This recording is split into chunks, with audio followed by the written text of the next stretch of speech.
தனியார் பள்ளியில் யோகா தினத்தை முன்னிட்டு மாணவ மாணவியர் யோகாசனம் செய்து அசத்தினர். திண்டுக்கல் மாவட்டம் ஒட்டஞ்சத்திரம் அருகே உள்ள கொசவப்பட்டி அக்ஷயா அகாடமி மெட்ரிக் பள்ளி மற்றும் அக்னி பப்ளிக் ஸ்கூல் ஆகிய தனியார் பள்ளிகள் இணைந்து யோகா தினத்தை கொண்டாடினர். முன்னதாக 2800 மாணவ மாணவியர்கள் பயிலும் இப்பள்ளியில் யோகா தினத்தை முன்னிட்டு சுமார் 1800 மாணவ மாணவியர்கள் பங்கு கொண்டு யோகா தினம் கொண்டாடப்பட்டது. இதில் 20க்கும் மேற்பட்ட யோகாசனங்கள் செய்து மாணவ மாணவியர்கள் அசத்தினர்.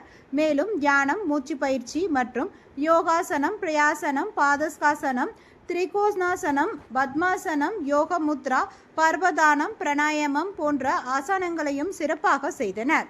தொடர்ந்து யோகா தினம் பற்றி பேசிய மாணவி, யோகா செய்வதால் ஞாபக சக்தி அதிகமாகிறது, மேலும் உடல் ஆரோக்கியம் பெறுகிறது. அது மட்டுமின்றி ஒவ்வொரு ஆசனங்கள் செய்வதால் உடலில் பல நன்மைகள் ஏற்படுகிறது எனவும் தெரிவித்தார். யோகா தினம் எல்லாத்துக்கும் வாழ்த்துக்கள். யோகா தின நல்வாழ்த்துக்கள்.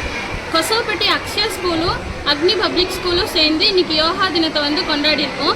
இந்த ஸ்கூல் 100க்கும் மேற்பட்ட ஆசனங்களை சொல்லி கொடுக்குறாங்க.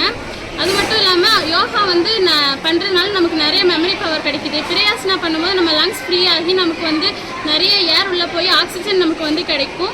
மெடிடேஷன் பண்ணுறதுனால மெமரி பவரும் நல்லா இன்க்ரீஸ் ஆகும். நம்மளால் ஸ்டடீஸ் கான்சன்ட்ரேஷன் பண்ண முடியும்.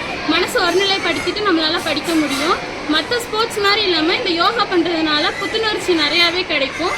இது முதல்ல இருந்தே எல்லாத்துக்கும் இந்த ஸ்கூலில் சொல்லி கொடுத்துட்ருக்காங்க. சின்ன பிள்ளையிலேருந்து பெரியவங்க வரல எல்லாருமே கற்றுக்கக்கூடிய வேண்டிய ஆசனாஸ். 100க்கும் மேற்பட்ட ஆசனங்கள் இங்கே நம்மளால் கற்றுக்க முடியறதுனால உலக எல்லா நாட்டிலையுமே இது நம்மளால் பார்க்க முடியும். இன்றைக்கி நம்ம நாட்டில் மட்டும் இல்லாமல் எல்லா நாட்டிலையும் இந்த யோகா ஃபேமஸ் ஆகிருக்கு. இங்கே 1000க்கும் மேற்பட்ட மாணவர்கள் யோகா இன்றைக்கி கொண்டாடினாங்க. அது மட்டும் இல்லாமல் யோகா பண்ணுறதுனால நமக்கு கோணாசனா பண்ணலாம், பிரியாசனா பண்ணலாம், சக்கராசனா பண்ணலாம், திரிகோணாசனா பண்ணலாம், அர்த்த திரிகோணாசனா பண்ணலாம், உட்கட்டாசனா பண்ணும்போது நம்ம முட்டி வலியெல்லாம் கால் வலியெல்லாம் சரியாகும். வயசானவங்க இதெல்லாம் பண்ணும்போது நம்மளோட கால் வலியெல்லாம் குணமாகும்னு சொல்கிறாங்க.